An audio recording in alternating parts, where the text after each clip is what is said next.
आप पूरे हॉल में जिन लोगों ने अपने बैठे हुए हैं सबने अपने मन की बात बताई, तो आपके मन की बात में आपने कहा यूसीसी मेरी पीआईएल चल रही है, आपने कहा वक्फ बोर्ड खत्म करेंगे मेरी पीआईएल चल रही है, आपने कहा पॉपुलेशन कंट्रोल लॉ होना चाहिए मेरी पीआईएल चल रही है, करप्शन कैसे खत्म होगा उसके लिए मेरी 5 अलग अलग पीआईएल है, मंदिर फ्री होना चाहिए मेरी पीआईएल चल रही है, गुरुकुल शिक्षा लागू हो मेरी पीआईएल चल रही है, गौ हत्या पे प्रतिबंध लगे मेरी पीआईएल थी, लेकिन सुप्रीम कोर्ट ने कहा सरकार का काम है, आयुष्मान भारत सब पे लागू हो, वो कल ही लगी थी अभी, शायद आज के पेपर में निकला भी होगा, मदरसे बंद हो पीआईएल चल रही है, मुफ्तखोरी बंद हो, फ्रीबीज बंद हो चल रही है, घुसपैठियों को निकाला जाए पीआईएल चल रही है, धर्मांतरण रुके पीआईएल चल रही है, मुकदमे का फास्ट ट्रैकिंग हो, जस्टिस विद इन ईयर हो, जस्टिस फॉर ऑल हो, चल रही है। एक यंग लड़के ने बताया कि सेकुलर वर्ड खत्म होना चाहिए, पीआईएल चल रही है, और जजेस की अकाउंटेबिलिटी हो, पीआईएल चल रही है, कंपलसरी एजुकेशन सिस्टम में पीआईएल चल रही है, minimum qualification maximum age limit हो, पीआईएल चल रही है, इतिहास बदला जाए ये पॉलिसी मैटर है, उसको ये सरकार को खुद ही करना पड़ेगा। तो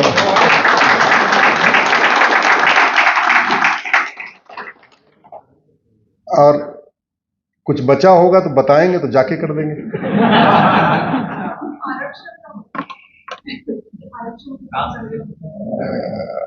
उसका भी समय नहीं आया। माइनॉरिटी का डेफिनेशन जो है, माइनॉरिटी की पीआईएल चल रही है चल रही है, ऐसी लगभग 200 पीआईएल है हमारी। मैं पहले इंजीनियर था, आप जैसा ही था, मैं मारुति में था। एक क्वेश्चन है, अभी क्वेश्चन शुरू नहीं, अभी तो अब मंत्रिमंडल, अरे हाँ बोलिए। हाँ बहुत बढ़िया। आप कब आई? अच्छा,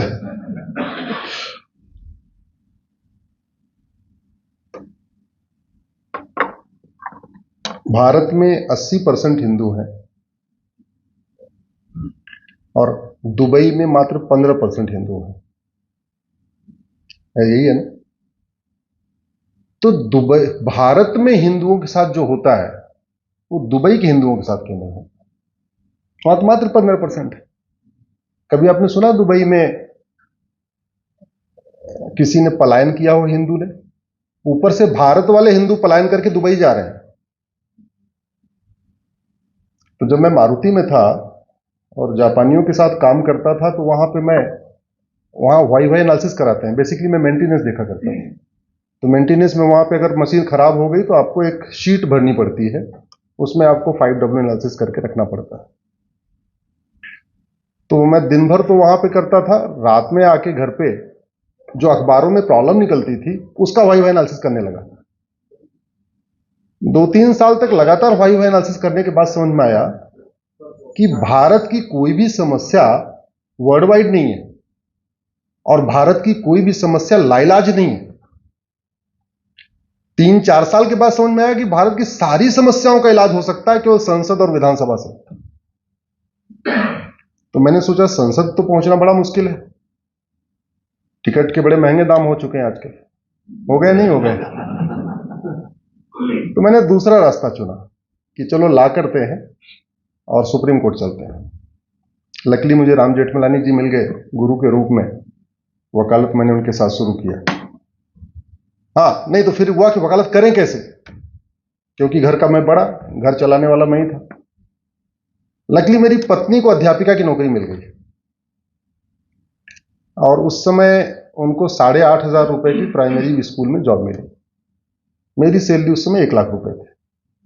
तो जैसे 8,500 की नौकरी मिली, मैंने 1 लाख की नौकरी छोड़ दिया और छोड़ के आ गया सुप्रीम कोर्ट। तब से ये यात्रा चल रही है, Monday to Friday supreme court और सैटरडे संडे आपके बीच में। ये 2024 का हमारा 95वां कार्यक्रम है आपके बीच में। 2024 में हमने एक सैटरडे संडे अपने घर में गुजारा है, वो भी रिसेंटली, क्योंकि दिवाली के बाद। 2023 में मैं 115 जिलों में गया था, उस समय भी एक ही संडे गुजारा था। 2023 में लकली संडे को ही दिवाली पड़ गई थी, तो दिवाली भी मना लिया हमने, संडे भी गुजार लिया, और 2024 में भी आया। ये कर क्यों रहा हूं, उसके पीछे एक रीजन है, एक मोटिव है। मोटिव यह है कि 14 जनवरी 1947 को मकर संक्रांति थी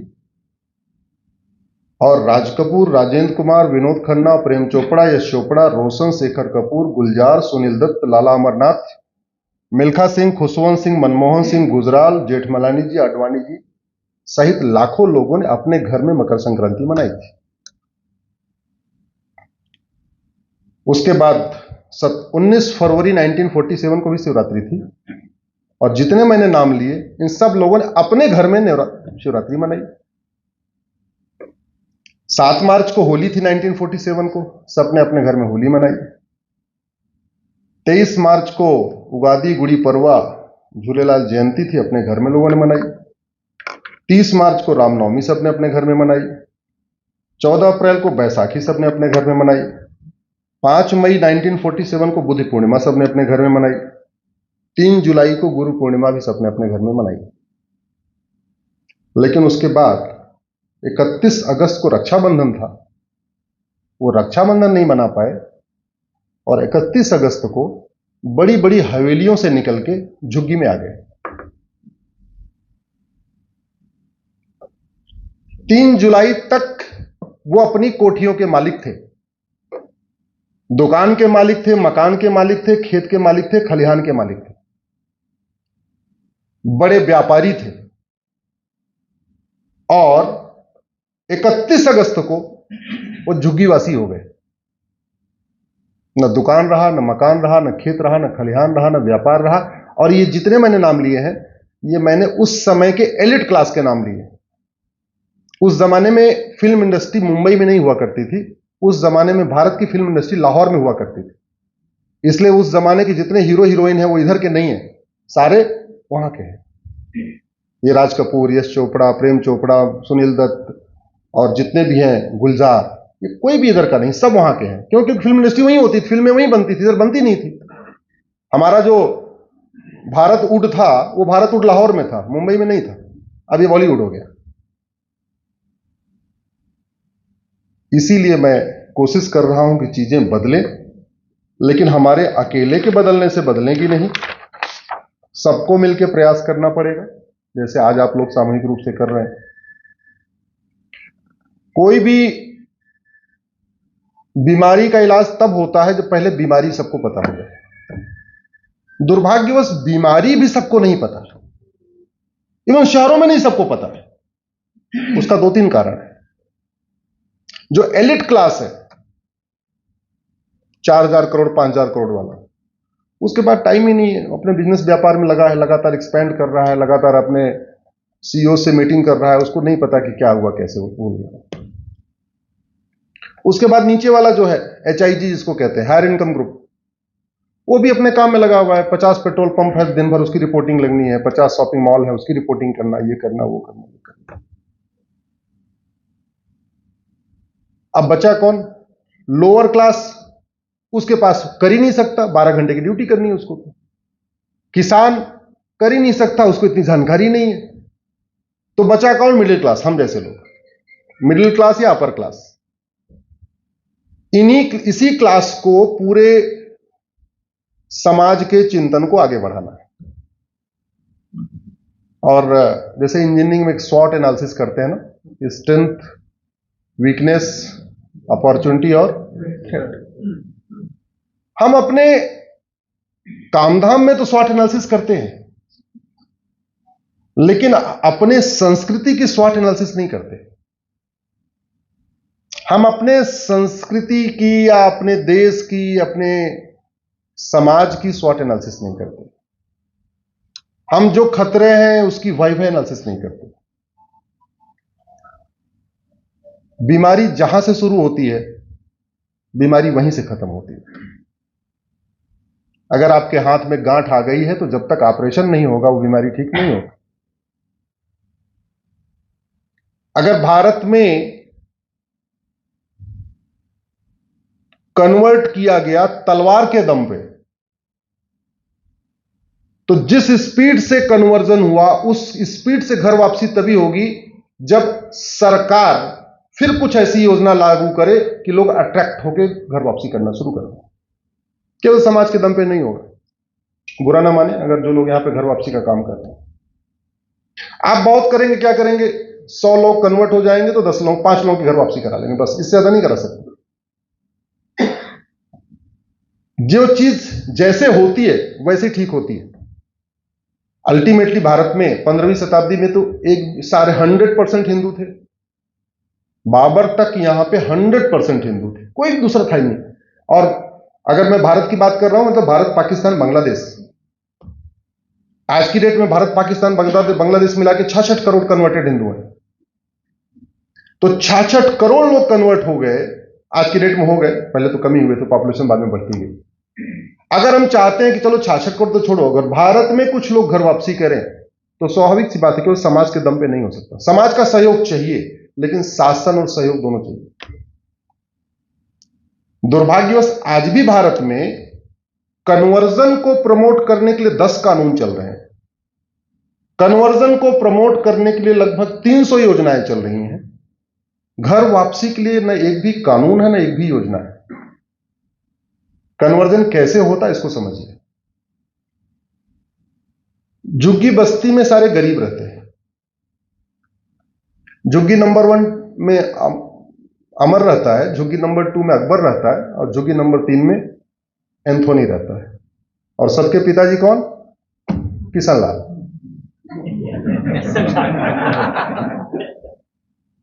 ठीक है। अब आप लोग बहुत सीरियस हो गए, इसलिए मैं थोड़ा सा आपको लाइट कर दूं। विषय भी बहुत सीरियस होने वाला है। अब झुग्गी नंबर, अकबर और एंथोनी को 1,000 रुपए वजीफा मिल रहा है। कहां से मिल रहा है? माइनॉरिटी अफेयर मिनिस्ट्री के अंतर्गत। लेकिन अमर को 1,000 रुपए नहीं मिल रहा है। अमर अपने टीचर से पूछता है कि साहब वो अकबर एंथोनी को 1,000 मिल रहा है, मुझे क्यों नहीं मिल रहा है? अमर भी उतना ही गरीब है जितना अकबर है। तो बोला तुम्हें नहीं मिलेगा, तुम तो हिंदू हो। मतलब हिंदुस्तान में हिंदू होना एक बैकड्रॉप हो चुका है। फिर क्या करें? तुम भी अकबर बन जाओ, एंथोनी बन जाओ। अब सोचता अकबर बनूंगा तो कई काम करने पड़ेंगे, टोपी लगानी पड़ेगी, कई सारे काम करने पड़ेंगे। तो क्या करता है, नाम तो अपना अमर रखता है, रिलीजन वाले कॉलम में वो क्रिश्चियन लिखवा देता है।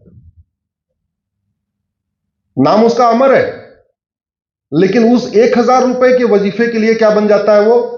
क्रिश्चियन। अब 1,000 रुपए मिलना जब शुरू हो जाता है, फिर उसको ब्लैकमेलिंग शुरू हो जाती है। भाई तू तो 1,000 रुपए लेता है, तू तो क्रिश्चियन है यार, तेरे हाथ में रक्षा कैसे है? वो रक्षा काट के निकाल देता है। तेरे हाथ में, गले में कैसे है? निकाल देता है। तेरे लड़की है, तेरे माथे पे बिंदी कैसे है? वो बिंदी हटा देती है।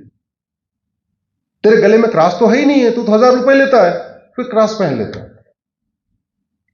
और ये किसके पैसे से हो रहा है? आपके। ये आपके पैसे से हो रहा है। अमीर हिंदुओं के पैसे से गरीब हिंदुओं का कन्वर्जन हो रहा है, और अमीर हिंदुओं को ही नहीं पता है कि मेरे पैसे का उपयोग क्या हो रहा है।